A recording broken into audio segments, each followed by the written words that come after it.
최근에 제가 지인을 만났는데 연금저축 펀드 이야기를 하니까 딱 이 표정을 짓더라고요.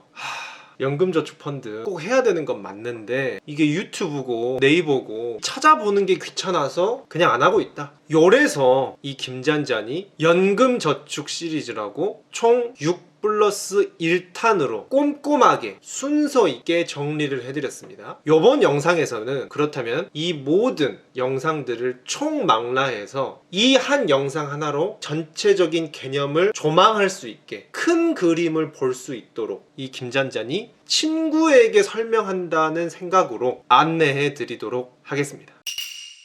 자, 봐봐. 노후 준비하면은 딱 이 세 가지만 있다고 생각을 하면 되거든. 국가에서 하는 국민연금, 기업에서 하는 퇴직연금, 개인이 자율적으로 들 수 있는 개인연금이 있어. 근데 요즘 국민연금 고갈되니 뭐니 해가지고 연금 개혁한다고 국가가 골머리를 앓고 있지. 그리고 퇴직연금은 기업에서 관여를 많이 하는 거고, 그래서 요즘 고령화 시대인 만큼 정부에서 너희들이 좀 알아서 노후 준비해라 하면서 이 개인연금을 장려하는 추세거든. 그래서 여기에 엄청난 혜택을 부여하기 시작해. 인센티브로 주는 거지. 그러니까 코로나 재난지원금처럼 금융복지 느낌으로다가 혜택을 아주 몰빵을 해놨어. 그것이 연금저축펀드랑 IRP가 있는데, 이 연금저축펀드가 더더욱 핵심이다 라는 측면에서 여기에 국가가 어떤 인센티브를 걸었는지 간단하게 설명해 주자면은, 이자를 16.5% 가량 준다. 이게 첫 번째고, 세금을 걷지 않고 몇십 년간 유예해 준다. 이게 두 번째고, 이 유예한 것을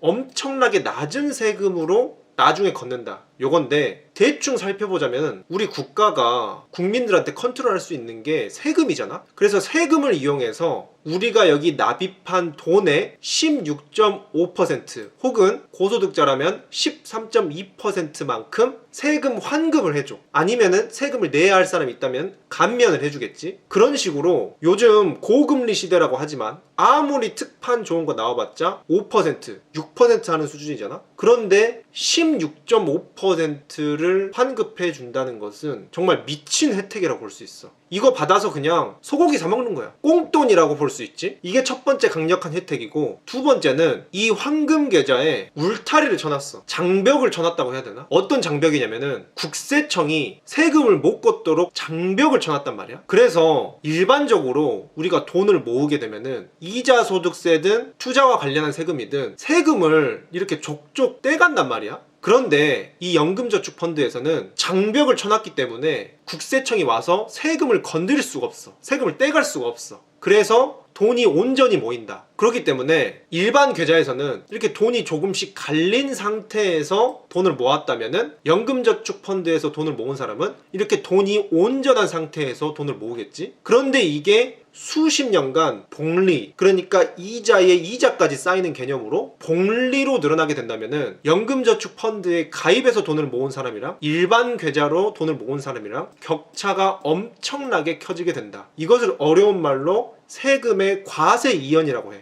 그런데 그렇다고 해서 우리나라가 또 만만하진 않는 게, 아예 세금을 면제해 주는 건 아니고 나중에 걷겠다는 건데, 이 나중에 걷는 것도 엄청 낮은 세금으로 걷겠다고 해. 원래는 이자 소득세나 배당금 그리고 이익금 이런 거에 15.4%의 세금을 걷거든. 그런데 이 세금을 나중에 연금으로 인출을 할 때 3.3%에서 5.5%, 그러니까 5분의 1 혹은 3분의 1가량으로 파격적인 디스카운트를 해준다고 해. 게다가 2025년부터는 금융투자소득세라고 해서 세금이 22%로 올라가거든. 이렇게 되면은 더더욱 세금의 할인폭이 커진다고 볼 수 있겠지. 이걸 어렵게 말해서 세액공제, 과세 이연, 그리고 저율 과세라고 볼 수 있는데, 여기에 관련한 디테일한 사항들은 내가 이 표랑 더불어서 영상에서 쉽게 설명을 해놨으니까 그 영상을 참고하면 좋고, 그래서 국가가 여기에 혜택을 많이 준 만큼 나름대로 규칙을 정해놨겠지? 우리가 노후 준비를 한다고 했기 때문에 국가가 혜택을 주는 거잖아? 그러니까 4개의 규칙이 있어. 심플하게 내가 말해줄게. 첫 번째는 1년에 1,800만 원까지만 넣을 수 있어. 이게 1,800만 원까지 한도가 있다는 게 이 혜택이 너무나도 좋기 때문에 만약 부자들이 여기 무한으로 돈을 집어넣으면 국가에서 오히려 손해를 볼 수 있는 거야. 그렇기 때문에 1,800만 원을 한도로 걸어놨어. 그만큼 이게 혜택이 좋다는 역설일 수 있겠지? 그리고 두 번째는 최소 5년 이상은 돈을 넣어라. 이렇게 규칙을 만들었는데 요거는 노후 준비를 하는 입장에서는 5년 정도는 충분히 넣을 수 있지. 그리고 세 번째가 여기 놓은 돈은 55세 이후에 찾아라. 요 규칙이 있는데 요게 2030의 많은 사람들이 좀 망설이게 되는 큰 이유 중 하나지. 너무 까마득하잖아. 이 부분에 대해서 어떻게 해결하는지 내가 뒷부분에서 설명해 줄게. 그리고 인출을 할 때 10년 이상 연금 형식으로, 그러니까 월급 받듯이 10년 이상 정도는 받아라. 요렇게 규칙이 되어 있어. 그래서 이 규칙만 지키면은 아까 3가지 혜택을 주겠다는 건데, 이 55세 이후에 찾아라. 이것 때문에 망설이는 사람들이 많이 있어. 우리가 살면서 여행도 가야 되고 결혼도 해야 되고 주택도 마련해야 되잖아. 그러니까 이런 큼지막한 이슈들이 있는데 저기에 돈을 다 부을 수 있냐 이거야. 근데 일단 원칙적으로 이건 노후 준비 자금이잖아. 그러니까 애초에 이런 거는 넣지 않으면 돼. 이런 단기적 목돈들은 내가 현금 관리 시리즈라고 해서 은행보다 이자가 높으면서 목돈을 단기적으로 굴릴 수 있는 금융 상품들 쭉 정리해 놨거든. 이걸 보면 되고, 아니면은 국가에서 중단기용 자금을 투자하는데 용이하라고 ISA 중개형 계좌라고 절세형 계좌를 따로 만들어 놨어. 그러니까 이런 자금들은 애초에 이런 상품들에 넣어서 투자를 하면 되는 거고, 이 노후 준비를 위한 자금은 어차피 소액부터 시작하는 거야. 주택 청약도 최소 2만 원씩 넣는 것부터 시작하잖아. 이것도 한 달에 10,000원씩이라도 넣으면서 몇만 원이라도 연말에 세금 환급 받아보고, 그리고 소액이라도 통장에서 크게 복리로 굴러가는 것을 보면은 이게 습관이 중요한 거거든.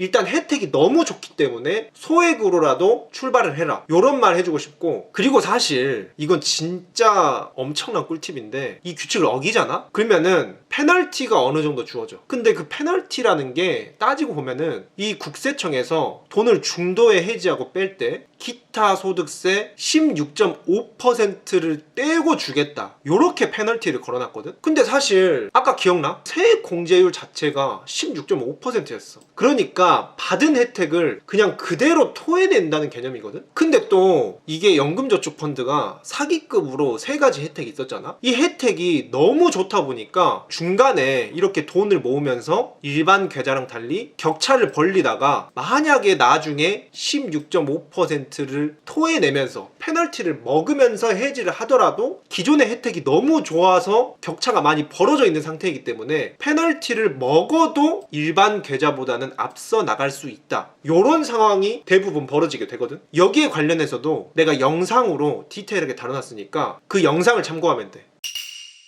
그러니까 사실 연금저축펀드 무조건 해야 된다, 이런 결론이 나오지. 페널티를 먹어도 사실은 페널티가 아닐 가능성이 높다. 그래서 기본적으로 그 페널티를 안 먹기도 하고, 또 우리가 노후 준비 자금을 극대화하기 위해서는 여기에 일단 현금을 넣어놓고 현금만 그냥 놔두고 차곡차곡 쌓아가도 되거든. 그런데 요즘 같은 고인플레 시대에 현금만 둔다, 물가 상승 때문에 실질적으로 내 자산이 깎여먹는다, 요거는 이제 대부분 상식으로 알고 있을 거야. 요즘의 자본주의에서는 가만히 있는다고 현상 유지를 하는 게 아니라 달려야지만이 현상 유지를 할 수 있는 세상이 됐어. 그래서 현금으로 그냥 돈을 놔둔다? 이런 미친 짓이지. 무조건 투자를 해놔야 되는데, 그러니까 이 연금저축펀드 안에서 투자를 해놔야 돼. 그래야지 아까 말한 페널티도 무의미한 게 되고 내 노후 자금도 극대화할 수 있고, 이렇게 되는 건데, 사실 여기서 또 이 아줌마 등장하지.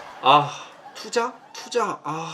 내 인생의 투자는 너무 또 복잡한데 또 어딜 투자하라는 거야. 여기에서 또 막힐 수도 있어. 그래서 여기서 또 김잔잔의 특징 나오지. 시원하게 주관 있게 소신 있게 딱딱 짚어준다. 그냥 연금저축펀드에서 닥치고 투자할 곳 한 곳을 내가 딱 정해줄게. 이 투자처는 나뿐만이 아니라 전 세계에서 주식 투자를 가장 잘한다는 워렌 버핏이 유일하게 추천하는 투자처이기도 하면서, 이 사람이 자신의 말을 보증이라도 하듯, 이 사람 지금 94살이거든? 이 사람이 유언장에서 내가 죽으면은 이 투자처의 내 전재산의 90%를 몰빵하라고 이미 유언을 남겨놨을 정도로 유일하게 추천하는 투자처야. 궁금하지?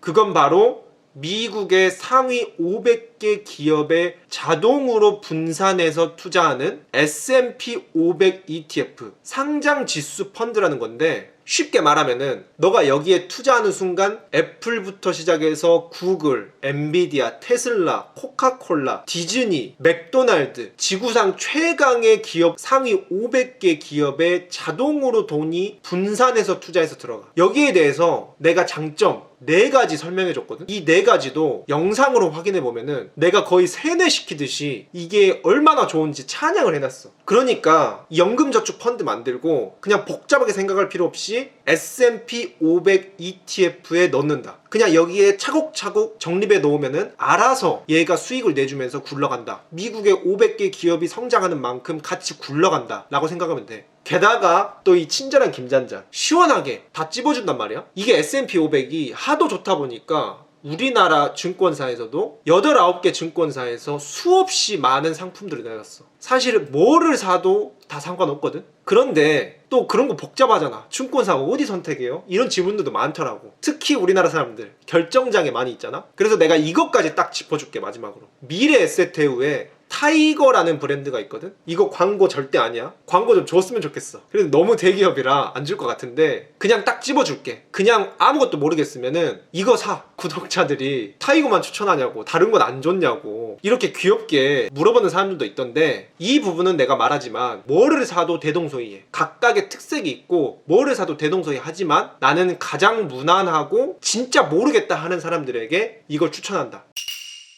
그러니까 정리하자면은 노후 준비, 그냥 이 연금 저축 펀드에만 몰빵을 한다. 그냥 딴 거 복잡하게 생각할 필요 없어. 연금 보험이네 뭐네 이런 거 다 필요 없어. 국가 스케일에서 그냥 밀어버리니까 그냥 무조건 이것만 하면 되고, 이 연금 저축 펀드에 미국 상위 500개 기업에 투자하든, 이미 국민연금도 여기에 투자를 많이 하고 있거든. 이미 너의 노후 자금이 여기에 투자되고 있어. 그런데 그냥 추가적으로 여기에 넣는 거야. 그러니까 딱 요것만 하고 나면은 이제 우리 인생을 편안하게 이 마음속 한구석에 노후 준비라는 그 찝찝함 없이 자유롭게 인생을, 젊음을 누리면 된다. 아주 심플하고 일목요연하지? 그런데 이 영상을 보면서 큰 그림이니까 디테일들이 부족할 수 있어. 내가 이 영상에서 말한 순서대로 아주 일목요연하게 정리를 해놨거든. 그리고 많은 사람들이 설명 괜찮다고 검증을 해놨으니까 연금계좌 시리즈 이외에도 아까 내가 말한 목돈을 단기적으로 굴리는 현금관리 시리즈, 중단기용 투자 절세를 할 수 있는 ISA 중개형 계좌, 총체적으로 돈이 되는 경제 이야기, 마음이 잔잔하고 편안하면서 자유를 누릴 수 있는 이런 철학을 가지고 컨텐츠 찍어보고 있거든. 오늘 영상 이거 도움됐다, 조금이라도 생각되면은 좋아요 꼭 눌러주고, 빠르게 영상들 시청하시려면은 구독과 알림 설정 해주시면 이 김잔잔이 앞으로도 유익한 정보들 기분 좋게 올려드리는데 큰 도움이 될 것 같습니다. 지금까지 시청해주셔서 감사드리고요. 지금까지